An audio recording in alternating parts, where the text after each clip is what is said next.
Hi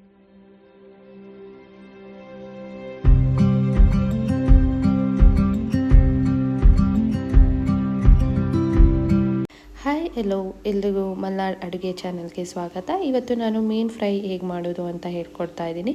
ಬನ್ನಿ ನೋಡೋಣ ಇದಕ್ಕೆ ಏನೆಲ್ಲ ಬೇಕಾಗುತ್ತೆ ಅಂತ.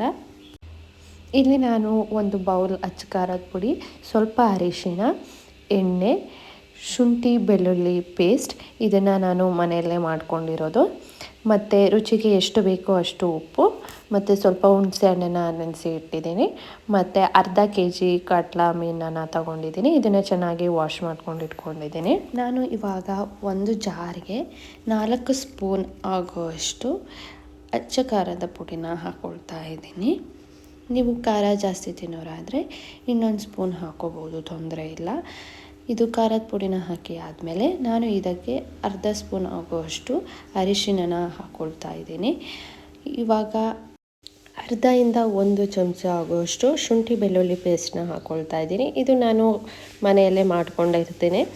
ಇದಕ್ಕೆ ನಾನು ಏನು ಹುಣಸೆ ಹಣ್ಣು ನೆನೆಸಿ ಇಟ್ಟಿದ್ದೀನಿ ಅದನ್ನು ಹಾಕ್ಕೊಳ್ತಾ ಇದ್ದೀನಿ. ನೀವು ನಿಂಬೆ ಹಣ್ಣು ಸಹ ಬಳಸ್ಬೋದು.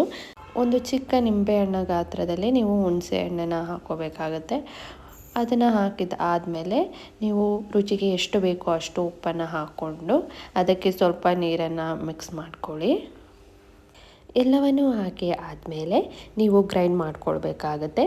ನೋಡಿ, ಈ ಥರ ಬರಬೇಕು. ಇವಾಗ ನಾನು ಮೀನು ಪೀಸ್ಗಳನ್ನ ತಗೊಂಡು ಖಾರ ಏನು ರುಬ್ಬಿ ಇಟ್ಕೊಂಡಿದ್ದೆ ಅದನ್ನು ಮೇಲೆ ಕೆಳಗಡೆ ಹಾಕ್ಕೊಳ್ತಾ ಇದ್ದೀನಿ. ಹೀಗೆ ನೀವು ಎಲ್ಲ ಮೀನು ಪೀಸ್ಗಳಿಗೂ ಖಾರನ ಹಾಕ್ಕೊಳ್ಬೇಕಾಗತ್ತೆ. ಇವಾಗ ಇದು ಆಲ್ಮೋಸ್ಟ್ ಆಗಿದೆ. ನಾನು ಇದನ್ನು ಅರ್ಧ ಗಂಟೆ ಫ್ರಿಜ್ಜಲ್ಲಿ ಇಟ್ಕೊಳ್ತಾ ಇದ್ದೀನಿ, ಯಾಕಂದರೆ ಖಾರ ಮೀನಿಗೆ ಚೆನ್ನಾಗಿ ಹಿಡೀಲಿ ಅಂತ. ಇವಾಗ ನಾನು ಸ್ಟವ್ ಮೇಲೆ ತವಾನ ಇಟ್ಕೊಂಡು ಎಣ್ಣೆ ಕಾಯ್ದು ಆದಮೇಲೆ ಇದಕ್ಕೆ ಒಂದೊಂದೇ ಮೀನು ಪೀಸ್ಗಳನ್ನ ಹಾಕ್ಕೊಳ್ತಾ ಇದ್ದೀನಿ. ಮೀನು ಪೀಸ್ಗಳನ್ನ ಹಾಕಿ ಆದಮೇಲೆ 5 ನಿಮಿಷ ನೀವು ಮುಚ್ಚಿ ಬೇಯಿಸಬೇಕಾಗುತ್ತೆ. 5 ನಿಮಿಷ ಆದಮೇಲೆ ನಾನು ಎಲ್ಲ ಮೀನುಗಳನ್ನು ಮಡ್ಚಿ ಹಾಕ್ಕೊಳ್ತಾ ಇದ್ದೀನಿ. ಒಂದು ಸೈಡ್ ಆಲ್ಮೋಸ್ಟ್ ಬೆಂದಿದೆ. ನಾನು ಇದನ್ನು ಮಡ್ಚಿ ಹಾಕ್ಕೊಂಡು ಇನ್ನೊಂದು ಸೈಡ್ ಬೇಯಿಸ್ಕೊಳ್ತಾ ಇದ್ದೀನಿ. ವಾಪಸ್ ಇದನ್ನು ನೀವು ಮುಚ್ಚಿ 5 ನಿಮಿಷ ಬೇಯಿಸಿದ್ರೆ ನಿಮಗೆ ಫಿಶ್ ಫ್ರೈ ರೆಡಿ ಆಗುತ್ತೆ.